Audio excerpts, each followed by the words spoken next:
The old warrior stood before the young cadets, his scarred body telling stories of 1,000 battles. Zethkar had fought across the galaxy for over 60 years, but the marks on his shell were different from the others. These scars came from fighting humans, and they hurt in ways that normal wounds never did. "You think you know what war is?" Zethkar said, his voice rough like grinding stone. "You have read the books? You have seen the training videos? You believe you understand combat because you can shoot straight and follow orders. But none of you have ever faced an enemy that fights like the humans do." The young aliens shifted in their seats. They had heard stories about the Terran War, but most thought they were just tales to scare new recruits. Earth was a small planet on the edge of the galaxy. How dangerous could one primitive species really be? Zethkar saw their doubt and his mandibles clicked in what might have been a smile. "I will tell you about the day we first met the humans. It was supposed to be easy. We were going to make contact with a new species, bring them into the Confederation, and move on to the next world. Simple, clean, routine." He paused, remembering that day 30 years ago when everything changed. The year was 2387. I was a young officer then, eager to prove myself. Our fleet jumped into the Sol system expecting to find a barely civilized world. What we found was something else entirely. The humans had already spread across their solar system. They had stations around their gas giants, mining operations in their asteroid belts, and colonies on several worlds. The cadets leaned forward. This was more than they had learned in their history classes. Our commander, Fleet Admiral Dexmore, was not worried. Their technology was primitive compared to ours. Their ships were slow, their weapons basic. We had conquered 100 worlds with less effort than it takes to clean our armor. But we followed protocol. We sent a diplomatic message to their capital ship. Zethkar's eyes grew distant as he remembered that first communication. The human ship was called Liberty Dawn. It was nothing special to look at, just metal and fuel and basic electronics. But the voice that answered our call was something we had never heard before. It belonged to their captain, a human named Jake Morrison. The old warrior activated a holographic display. Showing the bridge of the Liberty Dawn, the humans looked small and soft. Nothing like the armored warriors of the Confederation. Captain Morrison was polite at first. He welcomed us to their system and offered to share information about their species. He seemed genuinely happy to meet us. For a moment, I thought this would be the easiest first contact in Confederation history. Zethkar's expression darkened. Then Admiral Dexmore made his announcement. He told the humans that their system would be placed under Confederation protection, standard procedure for primitive species.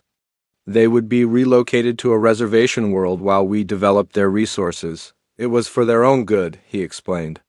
They were too dangerous to themselves and others to be left alone. The silence in the room was complete. Every cadet knew. This was how new worlds were brought into the Confederation. It had worked the same way for thousands of years. That was when we heard the human female speak. Her name was Katie Brooks, and she was their communications officer. She was young, maybe 25 years old by their counting. She had short brown hair and wore a simple blue uniform. She looked harmless. Zethkar played the recording. "Katie." Brooks appeared on the display, looking directly at the camera with eyes that seemed too old for her face. "We appreciate your concern," she said in a voice that was calm and steady. "But Earth is not for sale, rent, or protection. We have fought. Too hard to get where we are to give it up now. Leave peacefully or leave in pieces." The cadets stirred uneasily. They had never heard anyone speak to the Confederation that way. Admiral Dexmore laughed. Zethkar continued. He thought it was amusing that such a primitive species would try to threaten us. He told them they had one day to prepare for relocation. Then he cut the communication. The old warrior's voice became quieter, more serious. We should have listened to that young human female. We should have heard the warning in her voice. But we were too proud, too confident in our superiority. We had no idea what we were about to face. Zethkar showed them tactical displays of the Sol system, pointing out the positions of both fleets. The humans had only 12 ships in their so-called navy. We had 300. Their largest vessel was smaller than our smallest escort. Our Weapons could destroy their ships with a single shot. By every measure that mattered, this should have been over before it began. He paused, looking at each cadet in turn. But numbers and weapons are not everything in war. The humans had something we did not understand. Something that made them far more dangerous than we ever imagined. The display showed the human ships beginning to move. Instead of fleeing or forming a defensive line, they scattered in all directions. "Captain," Morrison sent one final message to our fleet. He appeared on screen wearing a simple uniform, no decorations or medals. Just a middle-aged human with gray hair and tired eyes. But when he spoke, every person on every ship in our fleet listened. Zethkar played the recording. Jake Morrison looked directly at the camera, his voice steady and sure. "You came here offering protection we did not ask for. You want to take our homes, our freedom, our future. You think we are weak because our ships are small and our weapons are simple. You are wrong. We are not weak. We are human. And that means we will fight for what is ours until the last breath leaves our bodies." The old warrior stopped the recording. Morrison's words were not a threat. They were a promise. And promises, I learned, are something humans keep no matter what the cost. Zethkar showed them what happened next. The human ships did not attack the Confederation fleet directly. Instead, they began hitting supply lines, communication relays, and support vessels. They moved like shadows, striking without warning and disappearing before the Confederation forces could respond. We had faster ships, better weapons, and more experience. But the humans had something we could not match.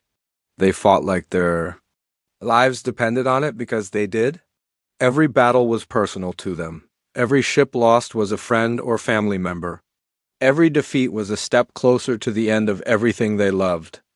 The cadets watched in fascination as the tactical displays showed the human ships, dancing around the massive Confederation fleet, always staying just out of reach.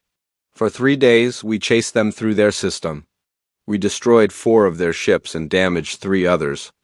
By all logic, they should have surrendered. Instead, they fought harder. They took risks that no sane commander would take. They made sacrifices that seemed impossible to understand. Zethkar's voice grew softer, more reflective. On the 4th day, I finally understood what we were facing. It was not just another species trying to defend their territory. It was a people who had made peace with death itself. They were willing to lose everything rather than give up their freedom. And that made them the most dangerous enemy the Confederation had ever faced. The old warrior looked around the room at the young faces staring back at him. That was just the beginning. The real war, the one that would change everything we thought we knew about combat, was still to come. But in those first 4 days, the humans taught us something that no military academy could. There is no force in the universe more powerful than someone who fights for what they love. The room was silent as the cadets absorbed what they had heard. Outside, the twin suns of the academy world were setting, casting long shadows across the training grounds, where tomorrow's warriors prepared for battles they could not yet imagine. Zethkar dismissed the class with a gesture, but his words followed them as they filed out. Remember this lesson well? The humans showed us that victory is not always about who has the biggest guns or the most ships. Sometimes it is about who wants to win the most. Zethkar stood at the front of the classroom again, his scarred shell catching the morning light. The young cadets had returned, eager to hear more about the human war. Their eyes followed every movement as the old warrior prepared to continue. His tale? Yesterday I told you about first contact, he began, his voice carrying the weight of memory. Today I will tell you about the first real battle. The day we learned that humans do not fight like any other species in the galaxy. The holographic display activated, showing a gray and cratered world hanging in space. Earth's moon looked peaceful from this distance, but Zethkar knew better. 3 weeks after first contact, Admiral Vexmore decided to establish a monitoring station on the human moon. Luna, they called it. We thought it was perfect, close enough to watch Earth, but far enough away that the primitive humans could not threaten us. We were wrong about many things in those days. The display zoomed in to show a massive Confederation base built into the lunar surface. Defensive towers, landing pads, and communication arrays covered several square kilometers. The base was heavily defended. 200 Marines, 50 fighters, and a battle cruiser in orbit. We had energy shields, plasma cannons, and sensors that could detect a mouse at 1,000 kilometers. The humans had nothing that could threaten us, or so we believed. Zethkar's mandibles clicked softly, a sign the cadets had learned meant. Trouble was coming. The human attack came at dawn, Earth time. 12 fighters approached from the dark side of the moon, using its mass to hide from our sensors. Their leader was Commander Rick Hayes, a pilot with 20 years of experience flying in space. But experience meant nothing against our superior technology. Each of our defensive towers could destroy 10 human ships. The tactical display showed the approaching human vessels. They looked tiny compared to the massive Confederation base. The first thing that surprised us was their approach. Instead of staying together in formation, they scattered in all directions. Each ship took a different path, making it impossible for our targeting systems to lock onto more than one at a time. This was not standard military doctrine for any known species. The old warrior paused, remembering that day with perfect clarity. Commander Hayes sent a message to our base commander. It was short and simple. He said, "We asked you to leave. You chose to stay. Now you learn what that choice costs." Then, the real attack began. The display showed the human fighters diving toward the lunar surface, weaving between defensive fire with impossible precision. The first ship to reach our perimeter was piloted by Amy Chun, a young woman barely out of training. Her fighter was damaged by our initial barrage, leaking atmosphere and losing power. Any rational pilot would have retreated. Instead, she accelerated toward our largest defensive tower. Zethkar's voice grew quiet with something like respect. Amy Chian's ship was dying around her. Her life support was failing, her weapons were offline, and her engines were about to explode. She had perhaps 30 seconds to live. Do you know what she did with those 30 seconds? The cadets leaned forward, caught up in the story despite themselves. She rammed her fighter into our primary sensor array at full speed. The explosion destroyed both her ship and our ability to track the other human vessels. In one moment of sacrifice, she turned the tide of the entire battle. The display showed the massive sensor dish crumbling under the impact, its debris raining down on the lunar surface. Without our sensors, we were fighting blind. The remaining human ships used this advantage to devastating effect. They had studied our defenses for weeks, learning every weakness, every blind spot. They struck with surgical precision. Zethkar showed them the next phase of the attack. Human fighters weaved between the defensive towers, their primitive missiles somehow finding gaps in the Confederation's energy shields. This should not have been possible. Our shields were designed to stop much more powerful weapons. But the human engineer, Ben Cooper, had done something we never expected. He had modified their nuclear warheads to create what he called dirty bombs. The old warrior paused to let this sink in. Nuclear weapons were crude technology, thousands of years old by our standards. We never imagined they could threaten modern defenses, but Cooper had added radioactive materials that created electromagnetic pulses. When these weapons exploded near our shields, they caused power fluctuations that created temporary gaps. The tactical display showed Confederation shields, flickering and failing as the modified human weapons detonated nearby. It was brilliant in its simplicity. They could not overpower our technology, so they found a way to turn it against itself. This was our first lesson in human creativity. They do not accept that something is impossible. They find another way. The battle continued on the display. Human fighters darted through the gaps in the shields, attacking the defensive towers with conventional weapons that should have been useless against Confederation armor. The second lesson came from Sergeant Lisa Martinez. Her fighter was shot down over the main base, but she survived the crash. Wounded and surrounded by 50 Confederation Marines, she had no hope of escape. Any other species would have surrendered. Zethkar's expression grew grim. Martinez activated her emergency beacon and sent a message to the other human ships. She said, "Tell my family I fought well.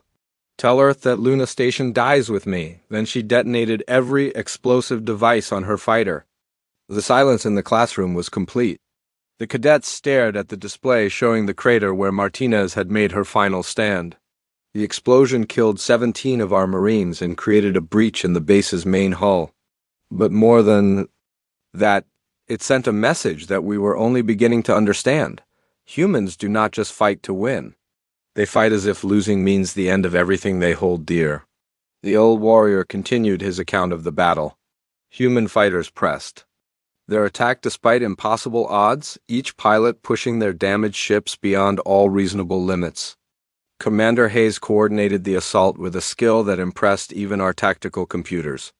He seemed to anticipate our every move, always staying one step ahead of our responses. But it was more than tactical genius. It was desperation, given focus and purpose. The display showed the final phase of the attack. The remaining human ships concentrated their fire on the base's main power generator. By this time, we had destroyed 8 of their 12 fighters. The survivors were all damaged, low on fuel, and running out of ammunition. Any military commander would have ordered a retreat, but Hayes had one more surprise for us. Zethkar showed them recordings from inside the Confederation base as the lights began to flicker. The human ships had been targeting our power systems from the beginning. Each attack weakened our generators a little more. When they finally overloaded, the entire base lost power. Shields went down, weapons stopped firing, and life support began to fail. The cadets watched in fascination as Confederation personnel scrambled to restore power while the remaining human fighters pressed their attack. In the darkness and confusion, the humans achieved what should have been impossible.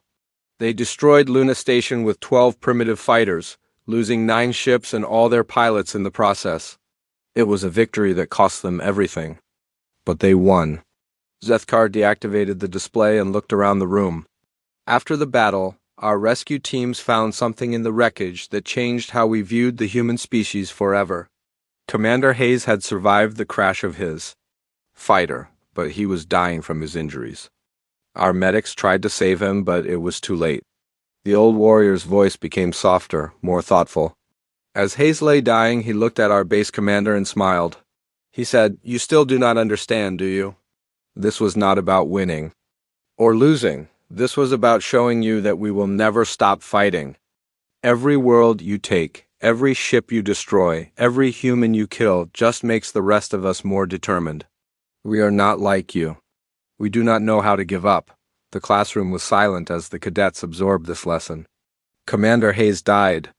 A few minutes later, still smiling. And in that moment, we realized we were not fighting a conventional enemy. We were fighting a species that had turned warfare into an art form, where death itself was just another weapon to be used against their enemies. Zethkar dismissed the class with a gesture, but his final words echoed in their minds as they left. Remember Commander Hayes and his pilots. They showed us that sometimes the greatest victory comes from being willing to lose everything for what you believe in. The third day of Zethkar's lectures began with a different atmosphere in the classroom. Word had spread through the academy about the old warrior's stories, and more cadets had come to listen. They filled every seat and lined the walls, all eager to hear what came next. Zethkar noticed the larger audience but said nothing. He simply activated his display and began to speak. After Luna Station fell, Admiral Exmoor was furious. He had lost an entire base to 12 primitive fighters. The High Command was asking questions he could not answer, so he decided to end the war quickly with overwhelming force. The display showed the Sol system filled with Confederation ships. Hundreds of vessels surrounded every human colony, mining station, and outpost. We brought 5 full battle fleets to crush the human resistance. Every ship they had ever built, every weapon they possessed, every fighter pilot they could train. Against our armada had perhaps 50 ships remaining. The war should have been over in days. Zethkar paused, his scarred mandibles clicking. Softly, instead it lasted 3 years. 3 years of the most frustrating, terrifying warfare the Confederation had ever experienced. The humans taught us that sometimes the best way to fight a superior enemy is to refuse to fight them at all. The old warrior changed the display to show asteroid fields and gas giant rings, empty space where battles should have been fought. Colonel Sam Roberts became the architect of human resistance. He was not a fleet commander or a brilliant tactician. He was something far more dangerous. A soldier who understood that winning and not losing are two different things. The cadets shifted uneasily. This was not the kind of warfare they had been trained for. Roberts organized the humans into small groups that could strike anywhere and disappear before we could respond. They turned their entire solar system into a weapon. Every asteroid belt became a potential ambush point. Every moon could hide a supply depot. Every gas cloud might conceal a human ship waiting to attack. Zethkar showed them tactical reports from that period. Patrol ships disappeared without sending distress signals. Supply convoys were found days later, stripped of everything useful. Communication relays went offline across the system. We were fighting ghosts. Our sensors would detect human ships, but when we arrived at their location, nothing was there. Our supply lines stretched across millions of kilometers, and we could not protect them all. The humans knew this and used it against us. The display showed a young human pilot in a battered fighter cockpit. Despite the damage to his ship, he was smiling. "This is Danny Walsh. He became a legend among our forces, though we did not know his name then. We called him the Ghost because he seemed to appear out of nowhere, strike with impossible precision, then vanish back into the void." The old warrior played a series of combat recordings showing the same human fighter attacking Confederation vessels across the system. Walsh would hide in the shadow of asteroids for days, waiting for the perfect moment to strike.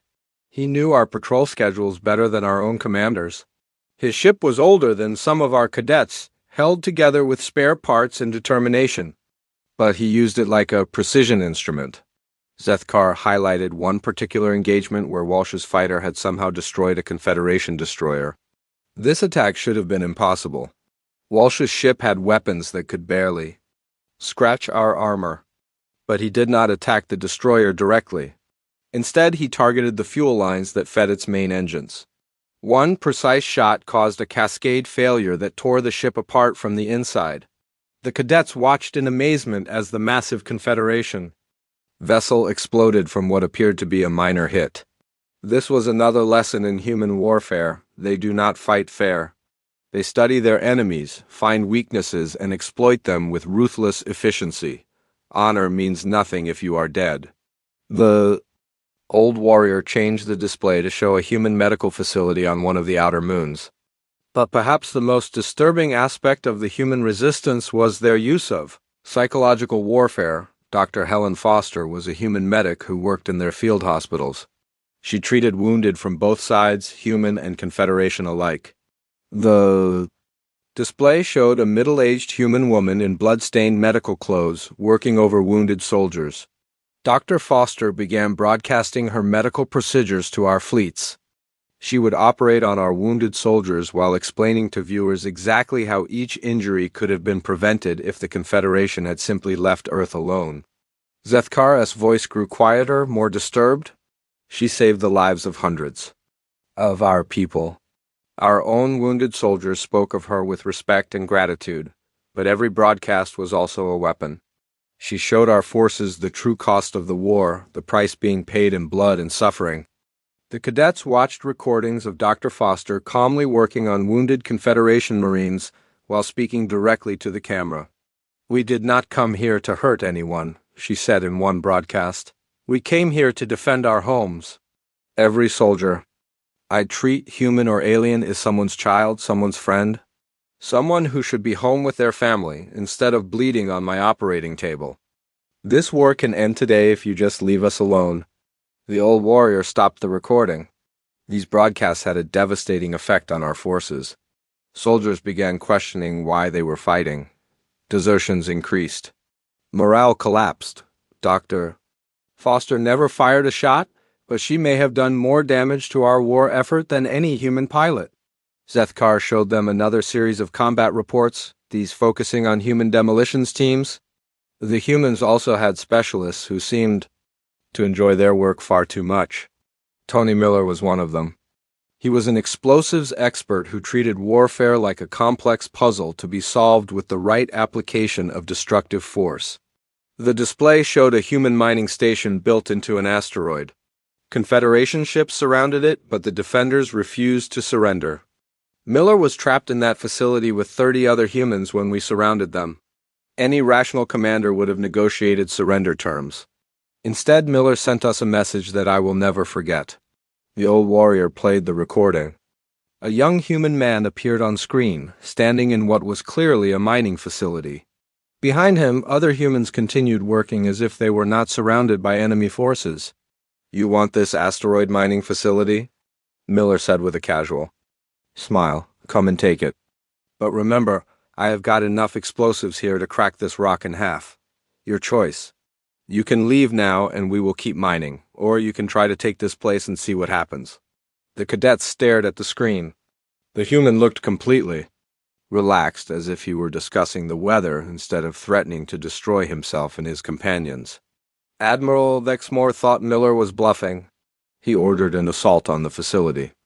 20 minutes later, the entire asteroid exploded. Miller had not been joking. He had rigged the mining charges to detonate if the base was attacked.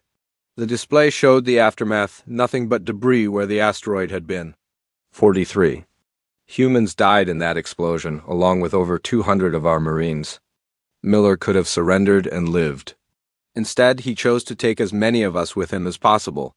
This was not just tactics. This was a statement about human nature itself. Zethkar deactivated the display and looked around the crowded classroom. For 3 years, this pattern repeated across the Sol system. We would find human positions, surround them, demand surrender. Sometimes they would fight to the death. Sometimes they would destroy themselves rather than be captured. But they never, ever gave up. The old warrior's voice carried a note of something like admiration. Colonel Roberts coordinated this resistance from hidden bases that moved constantly. He never had more than a few thousand fighters under his command, but he tied down 5 full battle fleets. We had superior numbers, better technology, and unlimited resources from across the galaxy. But the humans had time, patience, and the absolute certainty that they were fighting for their survival. Zethkar looked at each face in the audience. By the end of the 3rd year, we had lost more ships to human resistance than in the previous 50 years of conquest combined. Our forces were exhausted, demoralized, and beginning to question the wisdom of continuing the war. The humans, meanwhile, seemed to grow stronger with each passing day. The old warrior stood silent for a moment, letting his words sink in. That was when we learned the most important lesson about human warfare. They do not fight to win quickly. They fight to win eventually. And they are willing to pay any price, make any sacrifice, endure any hardship to achieve that goal. Time was on their side, and they knew it. As the cadets filed out of the classroom, Zethkar's final words followed them. Never forget that patience can be the deadliest weapon of all. The 4th day brought even more cadets to hear Zethkar's stories. Some had traveled from other academies across the system. The old warrior's tales of human warfare had become the talk of the entire military complex. Zethkar looked out at the sea of young faces and felt the weight of what he was about to tell them. This part of the story was the hardest to share because it was the day he truly understood what humanity was capable of. "Today I will tell you about the Battle of Titan's Rings," he began, his voice heavy with memory. "This was the moment when we finally cornered the human fleet and thought the war would end. Instead, it was the day the humans showed us that we had never really understood warfare at all." The holographic display activated, showing the massive gas giant Saturn with its beautiful rings of ice and rock. Floating in space nearby was a collection of human ships, clearly damaged and running low on supplies. After 3 years of guerrilla warfare, we had finally forced the humans into a direct confrontation. Admiral Grace Parker commanded their remaining fleet from a ship called Defiant Spirit. She had 37 vessels, most of them damaged. We had over 1,800 ships surrounding them. The tactical display showed the overwhelming odds. Confederation vessels formed a perfect sphere around the trapped human fleet, with no escape route possible. By every rule of warfare, the battle was already over. Parker should have surrendered to save the lives of her people. Any other species would have seen the hopelessness of their situation and negotiated terms. But Admiral Parker was human, and humans do not think like other species. Zethkar paused, remembering the communication that had started everything. Parker sent a message to our fleet commander. She appeared on screen wearing a simple uniform, her gray hair tied back in a military knot. She looked tired, like someone who had been fighting for too long. But her eyes were steady and sure. The old warrior played the recording. Admiral Parker looked directly at the camera with the calm expression of someone who had already made peace with death. "You have us outnumbered. 50-1, she said in a quiet voice. "You think this means you have won? You are wrong. Numbers do not matter when you are fighting for the survival of everything you love. Today you will learn what that means." The cadets shifted uneasily. They could hear something in the human admiral's voice that made them uncomfortable. "Fleet." Admiral Vexmore laughed when he heard this message. He thought the humans were trying to bluff their way out of certain defeat. He gave Parker 1 hour to surrender before he would destroy every human ship in the system. Zethkar changed the display to show what happened during that hour. Instead of preparing for surrender, the human ships began moving into new formations. This was when we saw the first sign that something was wrong. The human ships were not trying to escape or form defensive positions. They were spreading out, putting distance between themselves and each other. Our tactical computers could not understand what they were trying to accomplish. The old warrior showed them the laid human ship, a converted cargo vessel that had been serving as a troop transport. This ship was called New Frontier. Its captain was Joe Stevens, a former merchant who had joined the Navy when the war began. His vessel was old, slow, and carried no significant weapons. It should have been the least dangerous ship in the human fleet. Zethkar's mandibles clicked softly as he remembered what came next. Captain Stevens sent his own message to our fleet. He was a middle-aged human with a weathered face and calloused hands. He looked like someone who had spent his life working with machines and cargo containers. Nothing about him suggested he was dangerous. The recording showed Stevens standing on his ship's bridge, surrounded by crew members who were busily working. At their stations, Stevens looked at our cameras and smiled. It was not a pleasant smile. He said, "You want to know the difference between your species and mine? You fight to live. We live to fight. And that means when we are going to die anyway, we get to choose how it happens." The display showed the New Frontier, suddenly accelerating toward the center of the Confederation fleet. Its engines were glowing brighter than should have been possible. Our sensors detected massive energy readings from Stevens' ship. He had somehow overloaded every power system on his vessel. The New Frontier was turning itself into a bomb. The cadets watched in horror as the human cargo ship picked up speed, racing toward the Confederation flagship. Stevens had loaded his ship with every piece of nuclear material he could find. Reactor cores, missile warheads, even medical isotopes from the ship's hospital. When his ship hit our flagship at near-light speed, the explosion was visible from 3 systems away. The tactical display showed the moment of impact. The Confederation flagship, a massive dreadnought that had served for over a century, simply vanished in a ball of nuclear fire. Admiral Vexmore died instantly, along with 4,000 crew members, but that was only the beginning. "Captain." Stevens had shown the other human ships what to do, and they followed his example. Zethkar showed them ship after ship as the human fleet turned itself into weapons. Cargo vessels loaded with explosives, passenger ships rigged to overload their reactors, even small fighters packed with nuclear warheads. In 30 minutes, the humans destroyed or crippled over 300 of our ships. They used their own vessels as guided missiles, ramming into our formations with suicidal determination. We had superior technology, but they had something we could not match: the willingness to die for their cause. The old warrior's voice grew quieter as he continued. But the moment that truly broke our understanding of human nature came when we captured one of their Marines. Sergeant Chris Anderson was pulled from the wreckage of his ship, badly wounded but still alive. Our medics treated his injuries, and I was assigned to interrogate him. The display showed a small human male lying on a medical table, his uniform torn and blood-stained. Despite his injuries, his eyes were alert and defiant. Anderson was young, maybe 25 years old. He had been shot 3 times and had a concussion that should have left him unconscious. But when I entered the medical bay, he looked at me and smiled. Zethkar paused, remembering that conversation word for word. I asked Anderson why his people fought so desperately when they were clearly going to lose. His answer changed everything I thought I knew about warfare and courage. The old warrior activated a recording of the interrogation. Anderson's voice was weak but steady. You know what scares me about your species? The young Marine said. You. Fight to survive. We fight because fighting is who we are. And that means no matter how many of us you kill, there will always be more willing to die just to hurt you back. The cadets stared at the recording in stunned silence. Anderson continued, talking even as our medics worked to save his life. He said, "You think this war is about territory or resources or politics? You are wrong. This war is about proving that some things are worth dying for. And we have already proven that." Zethkar stopped the recording and looked around the classroom.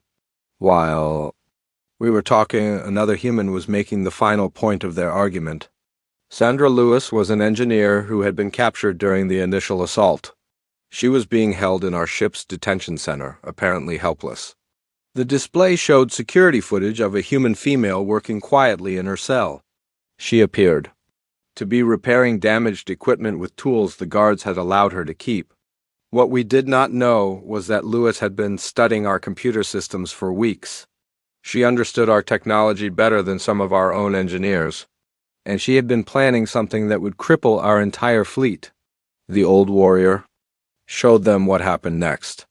Warning lights began flashing throughout the Confederation ship as critical systems started failing. Lewis had sabotaged our primary battle computer. She had introduced a virus that spread through our communication networks, affecting every ship in the fleet.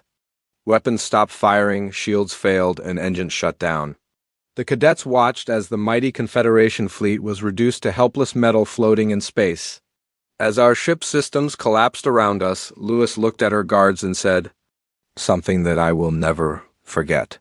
She said, "That is the difference between us. You see death as failure. We see it as just another weapon to use against you."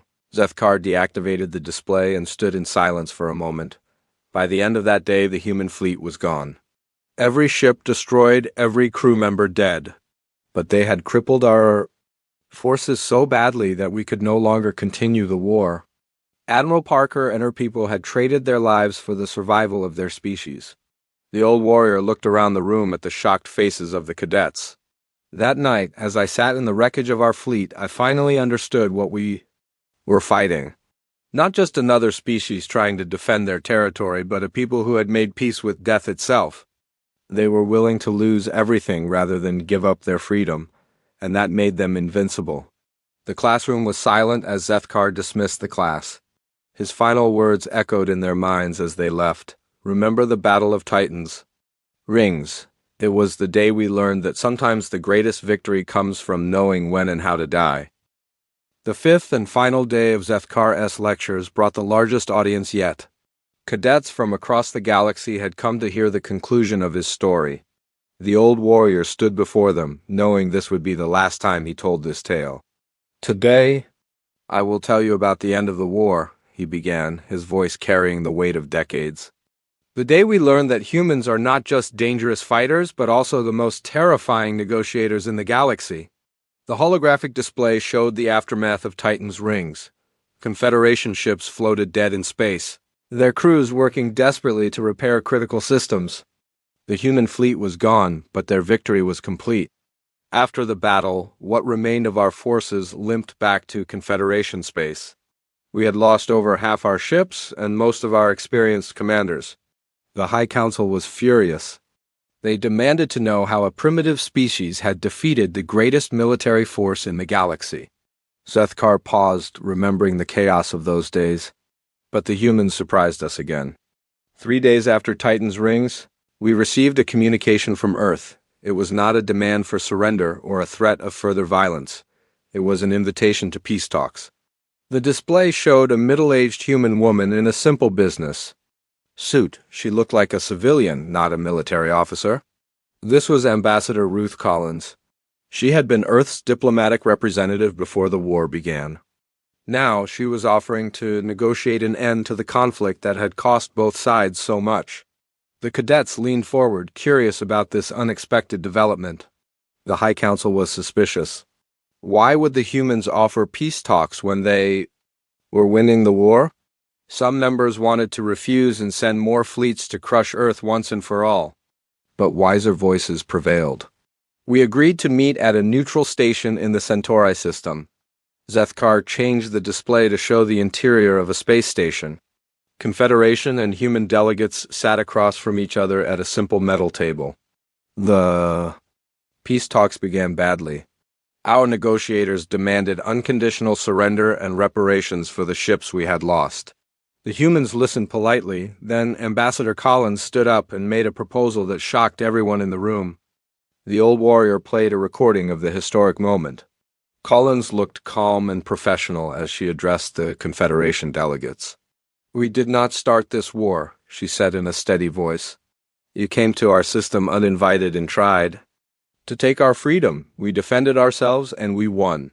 But we are not here to gloat or make demands. We are here to offer you something better than continued warfare." The Confederation negotiators looked confused. This was not how peace talks usually went. Collins continued speaking. She said, "We propose a mutual defense pact. You leave us alone and we will help you fight anyone who threatens the peace we have both paid for in blood. We have learned that you are not evil, just misguided. And you have learned that we are not weak, just different." Zethkar stopped the recording and looked around the classroom. The Confederation delegates laughed. They could not believe the humans were serious. Here was a species that had barely achieved interstellar travel, offering to protect a galactic empire. It seemed absurd. The old warrior's expression grew more serious. That was when Colonel Pete Johnson spoke up. He was Earth's military representative, a veteran of the entire war. He had fought at Luna Station, survived the guerrilla campaigns, and commanded ships at Titan's rings. The display showed a scarred human male in a worn military uniform. His face bore the marks of someone who had seen too much combat. Johnson looked at our negotiators and said something that made the entire room go silent. He said, "You think we are joking about helping you? Let me ask you something. In all your years of conquest, have you ever faced an enemy that fought like we do? Have you ever encountered a species that turns defeat into victory through sheer determination?" The Confederation delegates had no answer to this question. Johnson continued. He said, "Someday you will face an enemy that wants to destroy everything you have built. When that day comes, you will want fighters who never give up, who turn every ship into a weapon, who see death as just another tool to use against their enemies. You will want humans on your side." Zethkar paused, remembering the impact of those words. The talks continued for several days, but the Confederation position was weakening. Reports were coming in from across the galaxy. Other species had heard about the human victory at Titan's rings. Some were demanding independence. Others were questioning Confederation authority. The war with Earth had damaged more than just ships. The display showed Commander Nancy Wright entering the negotiation room. She was a human naval officer with intelligence files under her arm. Commander Wright had been Earth's head of intelligence during the war. She had studied Confederation, technology, tactics, and capabilities. Now she was about to reveal something that would change the balance of power forever. The old warrior showed them classified documents that Wright had brought to the peace talks. Wright calmly explained that during the 3 years of war, human scientists had been studying captured Confederation equipment. They had learned to build faster-than-light drives, energy weapons, and communication systems. But more importantly, they had learned to build planet-killing weapons. The Confederation delegates stared in shock as Wright displayed technical specifications for human-built versions of their most advanced weapons. Wright continued her presentation with the calm tone of someone discussing the weather. She said, "We could have built 1,000 of these weapons by now. The resources were available, the technology was understood, and we certainly had the motivation. But we chose not to." The room was completely silent as the implications sank in. Then Wright said something that I will never forget.